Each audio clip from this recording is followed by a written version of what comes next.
오늘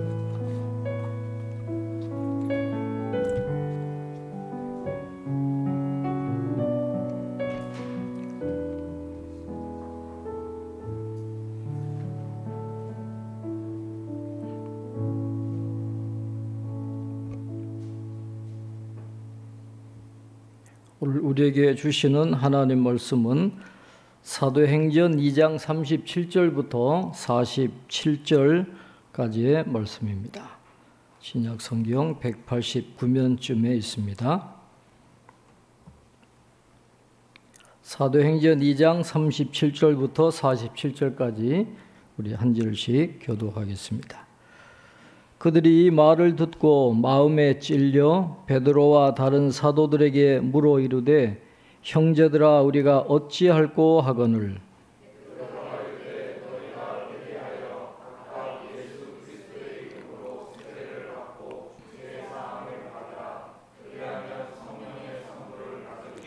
이 약속은 너희와 너희 자녀와 모든 먼데 사람 곧 주 우리 하나님이 얼마든지 부르시는 자들에게 하신 것이라 하고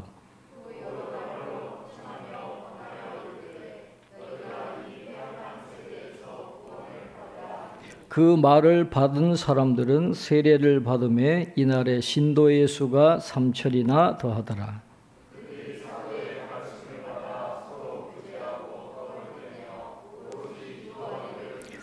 사람마다 두려워하는데 사도들로 말미암아 기사와 표적이 많이 나타나니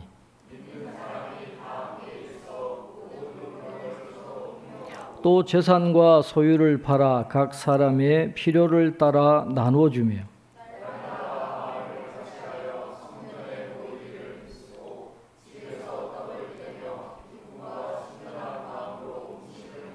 함께 봅니다. 하나님을 찬미하며 또 온 백성에게 칭송을 받으니 주께서 구원받는 사람을 날마다 더하게 하시니라. 아멘. 교회 소식 주보를 참고해 주셔서 다음 주에 재직회를 갖도록 하겠습니다. 지금 미국에서 그 비자 문제 때문에 시끄러운데 이 비자 받는 게 참 중요한 것 같더라고요. 비자가 통과되느냐 통과되지 않느냐에 따라서 완전히 인생이 달라지는 그런 분들도 있더라고요. 이 목회자들이 미국에 뭐 유학을 가든지 또 뭐 교회 부임을 하든지 할 때도 비자를 받아야 되니까 대사관에 가가지고 비자 인터뷰를 하는데 그 대사관 직원 중에 아마 교인이었던 것 같아요. 그분이 목회자들한테 몇 가지 질문을 하는데 이렇게 질문하더랍니다. 사도행전의 저자가 누굽니까? 그러니까 비자 인터뷰를 받아야 되니까 초긴장 상태에서 뭔 질문을 할까, 어떻게 대답해야 될까 하는데 사도행전의 저자가 누굽니까? 그러면 이게 머리가 하얘진대요. 멘붕이 와가지고 보통 사도 바울입니다. 그렇게 대답하는 사람들이 많대요. 여러분 사도행전 누가 지었어요? 네. 지금은 정상이니까 누가라고 나오죠. 질문하면 당황스러워서 목사님들도 사도 바울입니다. 그렇게 대답을 많이 한대요. 사도행전은 누가가 지은 성경입니다. 편지죠. 데오빌로에게 보낸 편지인데 누가복음과 사도행전 이 두 가지 책을 썼습니다. 누가복음의 목적지는 예루살렘이죠. 예수님이 십자가를 지시러 예루살렘에 올라가시는 누가복음에서는 예루살렘이 목적지예요. 그러나 사도행전은 아까 기도하신 대로 예루살렘이 출발점이에요. 예루살렘에서부터 유대와 사마리아와 땅끝까지 이제 복음이 증거되는 그런 방향입니다. 그러니까 사도행전 처음에는 예루살렘 교회가 어떻게 세워지는지 나와요. 오순절 성령 강림 사건이 있고 예루살렘 교회가 세워지게 되고 이 예루살렘 초대, 이 처음에 생겨난 예루살렘 교회의 성도들이 어떻게 신앙생활을 했는지, 어떤 모습을 갖고 살았는지 하는 것들을 이제 사도행전 초반에 기록을 하고 있습니다. 그래서 오늘도 성경에 이제 오늘 본문은 오순절 성령 강림하시고 베드로가 첫 설교를 하잖아요. 그 설교를 하고 난 다음에 유대인들의 반응이 어떠했는지 하는 것으로부터 오늘 본문이 시작이 됩니다. 37절에 그들이 이 말을 듣고 마음에 찔려서 형제들아 우리가 어찌할꼬 그렇게 질문을 했다 그러잖아요. 참된 변화가 있으려면 반드시 하나님의 말씀이 들어가야 됩니다. 하나님의 말씀을 듣고 성령이 역사해서 하나님의 말씀이 마음을 찌를 때 변화가 일어나는 것이죠. 말씀이 아니더라도 이 찬양도 사람의 마음을 움직이는 힘이 있는 것 같더라고요. 제가 뉴질랜드에서 목회할 때 중국에서 온 유학생인데 여자 학생이에요. 늘 우리 교회에 와가지고 예배를 한국말을 전혀 몰라요. 그러니까 한국말로 제가 설교하고 우리가 한국말로 다 찬양을 하는데 그런데도 와서 앉아서 예배를 드려요. 나중에 물어봤더니 너 어떻게 왔냐? 어떻게 앉아있냐? 뭔 말 알아듣겠냐? 그랬더니 전혀 못 알아듣는데 찬양을 부르는 걸 들으면 이 마음에 뭔가가 움직임이 있다라는 거예요. 감동이 있다라는 거예요. 가사 내용도 몰라요. 근데 이 멜로디를 들으면 이 심령에 뭔가 움직이는 것이 느껴져 가지고 그게 좋아 가지고 그 예배를 드린다. 그렇게 이야기해요. 찬양도 그런 힘이 있더라고요. 근데 찬양에는 한계가 있어요. 완전히 변화되기 위해서는 하나님의 말씀을 들어야 되고 말씀이 부딪혀서 성령의 역사로 깨닫고 뒤집어지는 그런 역사가 있어야 본 어게인이 되는 거지 이 찬양만 갖고는 안 되더라고요. 그러니까 오늘도 베드로의 설교를 들을 때 마음에 찔리는 거죠. 깨닫게 되는 거예요. 죄를 어찌해야 할꼬 하는 그런 이야기를 하게 됩니다. 그러니까 베드로가 두 가지 이야기하죠. 회개하라. 그 다음에 세례를 받으라. 그렇게 이야기해요. 지금까지 걸어왔던 길을 유턴해가지고 세상을 향해 가던 그 발걸음을 돌이켜서 하나님께로 완전히 돌아서요. 그리고 세례를 통해서 공적으로 믿음을 고백하고 교회의 일원이 될 때 두 가지 선물을 주신다고 말씀하잖아요. 첫째는 죄사함을 받게 된다. 그렇게 이야기합니다. 죄사함을 받으라. 아마도 베드로의 설교를 들었던 그 유대인들 중에는 예수를 십자가에 못 박으시오. 아마 그렇게 소리 질렀던 사람들이 거기에 있었을 거예요. 그때는 그 의미를 몰랐을 거예요. 그러나 베드로의 설교를 듣고 보니까 아하, 우리가 메시아를 죽였구나. 이 죄책감이 오는 거죠. 이를 어찌할꼬? 그들에게 희망의 메시지가 주어지는 겁니다. 회개하고 세례를 받으면 너희에게 죄사함의 은혜가 주어진다. 예수를 십자가에 못 박으라고 그렇게 소리쳤던 그 죄까지도 하나님이 용서해 주신다 라고 말씀을 합니다. 그 다음에는 성령을 주신다. 성령의 선물을 받으리니. 성령의 9가지 열매라기보다는 성령 그 자체예요.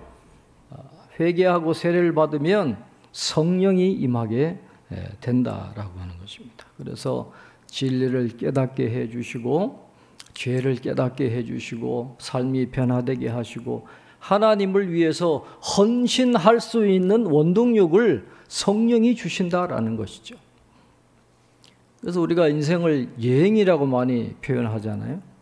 이 여행을 하면서 별별 사건을 다 겪는데 우리 혼자만 다니는 게 아니에요. 동반자가 계신다라는 거예요.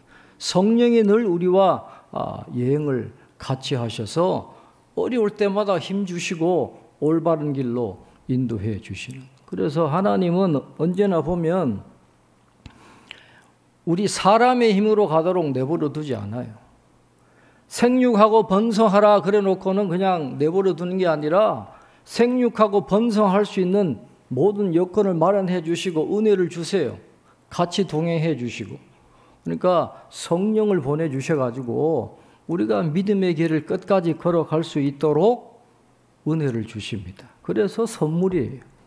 제3의 용서도 주시고 성령을 통해서 우리를 새롭게 하시고 우리의 길을 인도해 주시는 그런 복을 약속해 주셨는데 그 약속은 유대인에게만 주어졌느냐?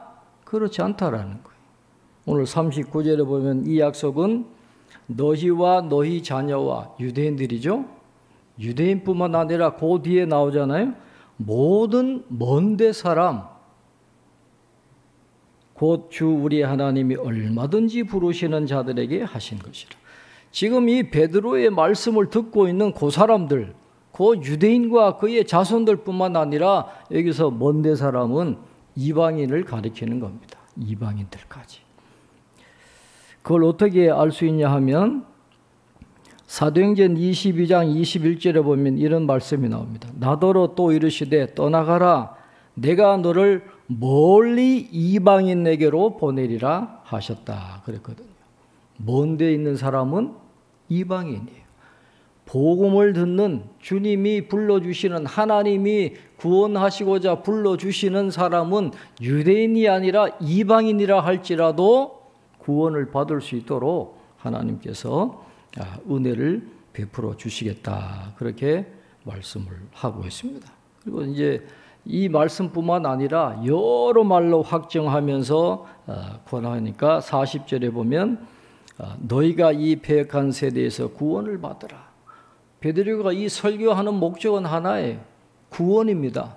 이 세상에서 잘 되고 잘 먹고 잘 살고 그게 초점이 아니고 영원히 구원받는 것. 이 패역한 세대에서 구원받기를 원하면서 하나님의 말씀을 간절히 전하니까 그 말을 받은 사람들 41절에 보면 그 말을 받은 사람들은 세례를 받음에 이날의 신도의 수가 3,000이나 더하더라 그랬습니다. 그의 말을 받아들인 사람은 세례를 받았다 그렇게 이야기해요. 모든 사람이 아니라 베드로의 말씀을 받아들이고 회개하고 세례받은 사람들은 이제 하나님의 사람이 된 거죠. 근데 그 신도가 3,000이나 더하더라 그랬어요. 그래서 어떤 분은 한꺼번에 3,000명 가능했을 것이다. 또 어떤 학자들은 그래요. 이거는 물리적으로 불가능한데 아마 그 베드로의 설교 시작 때부터 계속해서 믿는 사람들이 늘어나가지고 3,000명이 됐을 것이다. 그렇게 주장하는 분들도 있지만 어쨌든 3,000이라는 숫자는 변동이 없어요. 3,000명이 말씀을 받아들임으로 회개하고 세례받고 하나님의 사람으로 변화되었다라는 것을 말씀을 하고 있습니다. 그런데 이분들이 회개하고 돌이켰다라고 하는 말은 이 마음의 변화가 있었다라는 거잖아요. 한순간에 감정에 의해서 그렇게 된 건 아닌 것 같아요. 감정은 하루아침에 몇 번씩 변하니까 감정 때문에 그 사람들이 변화된 건 아닌 것 같아요. 정말 전인격이 변하고 새롭게 태어난 것 같아요. 그러니까 그 뒤에 나오는 그들의 삶의 모습을 보면 아, 이거는 진정한 회개였구나 하는 것을 우리가 알게 되는데 바로 베드로가 첫 설교하고 난 다음에 이 초대교회, 예루살렘 초대교회 성도들이 어떠한 신앙생활을 했는지를 우리에게 오늘 본문은 가르쳐 주고 있습니다. 자, 42절 우리 한번 같이 읽겠습니다. 오늘 이 시대에 우리 교회에도 굉장히 중요한 교훈을 주는 그런 본문인데요. 42절 한번 같이 읽겠습니다. 그들이 사도의 가르침을 받아 서로 교제하고 떡을 떼며 오로지 기도하기를 힘쓰니라. 아멘. 예루살렘 초대교회 성도들은 먼저 뭘 했느냐? 이제 교회가 세워지잖아요. 맨 처음에 한 게 뭐예요? 사도들의 가르침을 받아 그랬어요. 세번역 성경을 보면 그들은 사도들의 가르침에 몰두하며 그렇게 이야기했습니다. 여러분, 로마 시대도 이 헬라에서 물려받은 신비 종교가 굉장히 횡행하던 그런 때입니다. 신비로운 걸 사람들이 쫓아가고 어떤 체험을 추구하고 은사를 추구하고 그런 분위기였거든요. 그런데 이 예루살렘 초대교회는 그런 분위기에 휩쓸리지 않았어요. 충분히 그렇게 휩쓸려 갈 수 있는 가능성이 있었어요. 성령 충만한 걸 그들이 봤잖아요. 막 방언하는 걸 봤잖아요. 그 다음에 오늘 본문에도 보면 하나님께서 사도들을 통해서 표적과 기사가 막 나타나게 해 주셨단 말이죠. 그러니까 이 분위기에 휩쓸려 가지고 성령 받았으니까 됐다, 그만하면 됐다, 그냥 은사주의로 가고 체험 위주로 갈 수도 있었을 텐데, 그들은 처음부터 사도들의 가르침을 받는데 몰두했다, 그렇게 이야기했어요. 여러분, 은사주의로 가면 반드시 교회가 문제가 생기게 돼 있어요. 건강하게 마무리된 적이 없어요. 그래서 이 초대교회가 처음 시작할 때 하나님의 말씀, 예수님의 삶과 가르침을 배우는데 몰두했다라고 하는 것, 이게 굉장히 중요한 거예요. 가르침을 받는데 몰두했다, 최선을 다했다, 그렇게 말씀을 하고 있습니다. 근데 중요한 거는 배우는 데만 그친 게 아니에요. 배운 거를 그대로 일상생활로 접목을 시켜달라는 게 중요합니다. 서로 교제했다 그랬어요. 이 교제의 모습이 바로 44절 이하에 서로 막 유무상통하고 함께 식사하고 교제하는 그런 모습으로 나타나게 되는 것이죠. 떡을 떼며, 이건 애찬과 성만찬을 같이 이야기합니다. 초대교회는 공동 식사를 같이 해요. 같이 함께 식사하면서 또 성만찬을 하면서 예수님의 부활을 늘 기념하는 그런 식사 시간을 가졌는데, 처음부터 하나님의 말씀을 배우고 부활을 기념하는 이 성만찬을 늘 시행을 했다라고 하는 것입니다. 그 다음에 오로지 기도하기를 힘쓰니라 그랬어요. 여러분, 기도의 영성이 따로 있고 나눔의 영성이 따로 있는 게 아니에요. 기도하는 분들은 맨날 기도만 하고 나누는 분들은 기도도 안 하고 그냥 나누기만 하느냐? 그렇지 않다라는 거예요. 기도의 영성이 나눔의 영성으로 연결되는 것입니다. 기도하고 말씀 배우는 그 영성 가지고 나누고 봉사하고 실천하는 그런 영성이 예루살렘 초대교회에 세워지게 되었다라고 하는 것이죠. 그렇게 되니까 놀라운 일이 일어납니다. 완전히 변화됐어요. 완전히 본 어겐했어요. 과거에는 상상도 할 수 없는 일을 이 변화된 성도들이 하게 되는 것입니다. 자, 우리 44절, 45절 우리 한번 같이 읽겠습니다. 믿는 사람이 다 함께 있어 모든 물건을 서로 통용하고 또 재산과 소유를 팔아 각 사람의 필요를 따라 나눠주며 그랬습니다. 놀라운 일이잖아요. 아직도 유대인들은 예수님을 죽인 지 얼마 되지 않았기 때문에 호의적이지 않아요. 두려운 그런 상황에서도 믿는 사람이 다 함께 있어.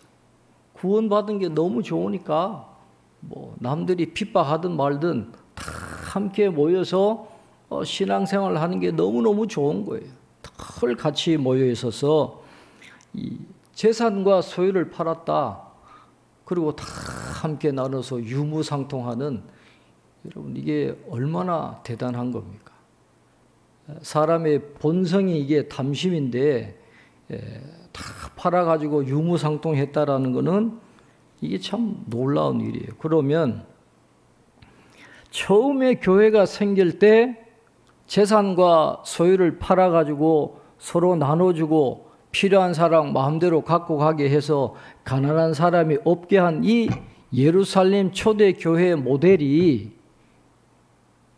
뒤에 모든 교회가 따라야 할 모범이기 때문에 사도행전 2장에 기록을 했느냐?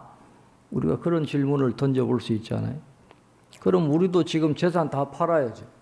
다 팔아가지고 교회에다 바쳐가지고 필요한 사람들 다 갖고 가게 그렇게 해야 되는데, 과연 하나님이 그런 목적으로 이 말씀을 기록했을까? 정말 이렇게 하는 게 가능할까? 예수님 당시에 사회에서 보면 이 쿰난 공동체라는 공동체가 있었어요. 세례 요한도 아마 그 쿰난 공동체의 일원이었을 것으로 우리가 추측을 합니다만은, 여기에는 사유재산이 없었어요. 거기에 회원이 되는 사람들은 지도자들한테 모든 재산을 다 바칩니다. 그러니까 지도자들이 그 재산을 관리하면서 필요한 사람들에게 나눠주는. 그래서 예루살렘 초대교회의 모습처럼 쿰난 공동체는 그때는 그러고 살았어요. 서로 나누고 하는 이 모델을 따라갔는데, 그러나 교회사를 우리가 참고해 보면 그렇지 않아요. 급진적인 개혁을 주장했던 그 16세기에 재침례파 교도들도 재산을 공유하는 게 강제적이지 않았어요. 누구든지 다 재침례파 신도들은 재산 다 바쳐라 그렇게 하지 않았어요. 자발적으로 할 사람은 하고 그렇지 않을 사람은 그냥 사유재산 가지도록 그렇게 했습니다. 그 다음에 모라비아 교파 내에 이 후토파 형제단이라는 그런 공동체가 있었는데, 여기도 회원의 자격 조건을 재산의 완전한 공동 소유라 그렇게 정하기는 했습니다. 그런데 거기에 가장 강력한 지도자였던 메노 시몬스라고 하는 분이 이렇게 이야기했어요. 우리는 재산의 공유에 대해서 가르침을 받은 적도 없고 그것을 실행한 적도 결코 없다 그랬어요. 가장 급진적인 단체에서도 예루살렘 교회처럼 재산을 다 나눠 팔아가지고 공동 소유하면서 그렇게 나눈 적이 없습니다. 교회사 속에는. 그러면 우리가 어떻게 결론을 내릴 수 있겠어요? 이 예루살렘 초대교회의 이 모델은 하나님의 특별한 은혜를 받은 예루살렘 초대교회에 하나님의 강력한 역사하심을 통해서 교회가 세워지도록 하기 위해서 그때 잠깐 나타난 그런 은혜지, 모든 교회가 따라야 될 모델로 제시한 건 아니다라는 것입니다. 사도 바울이 이방의 그 많은 교회 세워도 이렇게 한 적이 없잖아요. 사유재산 다 허락을 했어요. 교회사에도 그런 공동체, 그런 교회가 없어요. 그러면 우리가 나눔과 봉사하지 말아야 되느냐? 그게 아니에요. 자발적으로 가능하면 기부하고 그렇게 하는 것이 좋은데, 재산을 갖다 바치는 그거는 교회의 보편적인 원리는 아니었다라는 것입니다. 그래서 그 가운데서도 이 초대교회, 예루살렘 초대교회 은혜 받은 게 너무너무 감사하고 구원받은 게 감사해가지고 자기가 소유도 팔고 재산을 팔아가지고 사도들의 발 앞에 놓아가지고 서로 유무상통하게 하도록 한 그런 사람들이 분명히 있었다라는 것은 성경은 가르쳐 주고 있습니다.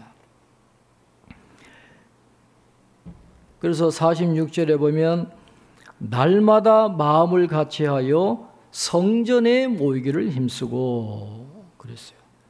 성전에 모이기를 힘썼다.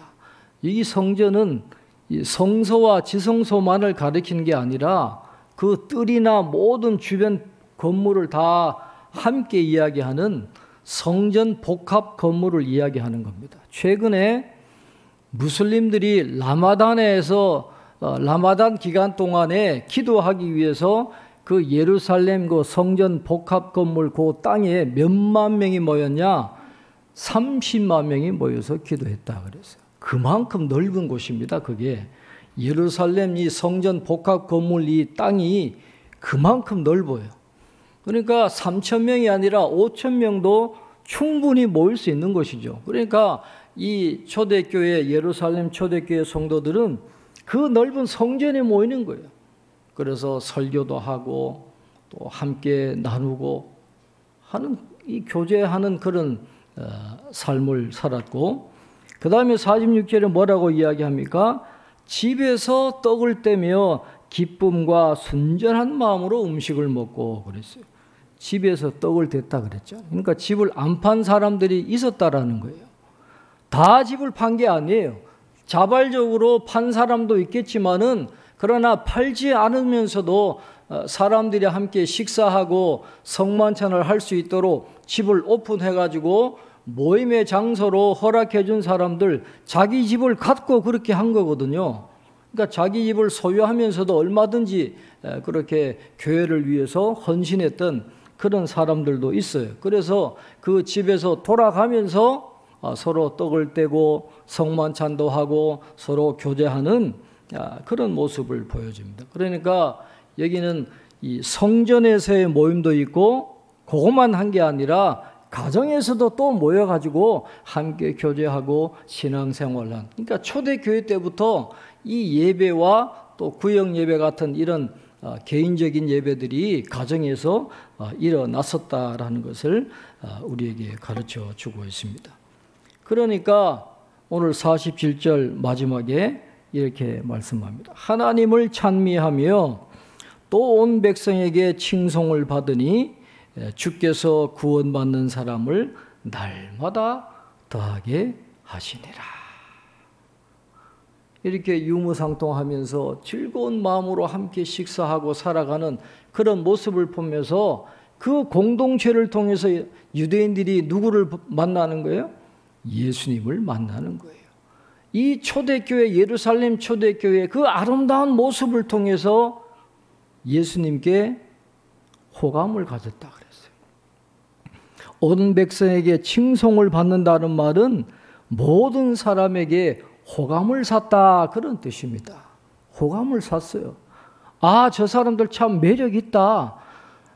로마를 어떻게 점령했어요? 이상하고 위험한 종교지만 참 매력이 있다라는 거예요, 기독교가. 여러분 어떻게 저 당시에 재산과 소유를 팔아가지고 저렇게 가족 같은 저렇게 아름다운 공동체를 세울 수 있었을까?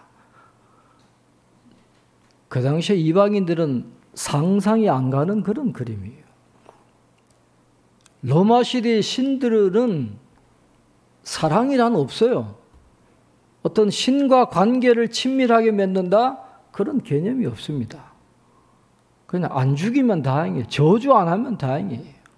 신과 인간 사이에 이런 사랑의 공동체, 하나의 가족이 되고 친밀한 관계를 이루고 그런 게 없어요.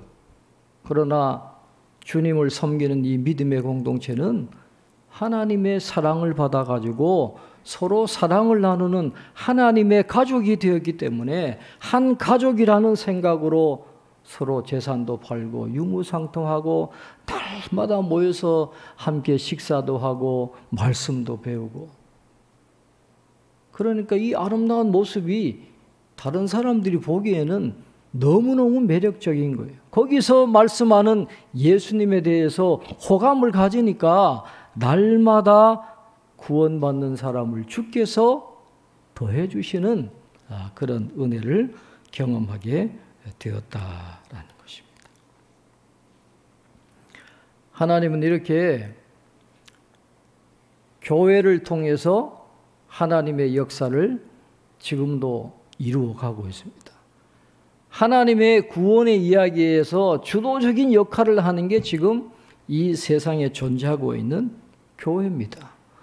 그러니까 우리 성도들이 교회로 모여서 여기에서 헌신하고 구성원으로 자신의 역할을 감당하면서 우리 교회가 존재하고 있는 것 이 자체가 이미 하나님의 선교에 기여하고 있다라는 것을 우리가 다시 한번 기억하면서 초대교회의 그 놀라운 영적인 변화를 통해서 주님의 이름이 높여지고 하나님의 나라가 확장되었던 것처럼 오늘 우리가 이곳에 함께 모여서 믿음 생활하면서 우리가 영적으로도 변화되고 사랑으로 하나 되는 그런 아름다운 모습을 통해서 하나님의 영광을 드러내고 칭송을 받고 호감을 사고 하나님의 복음, 주님의 복음을 증거하면서 살아갈 수 있는 저와 여러분들이 될 수 있기를 바랍니다.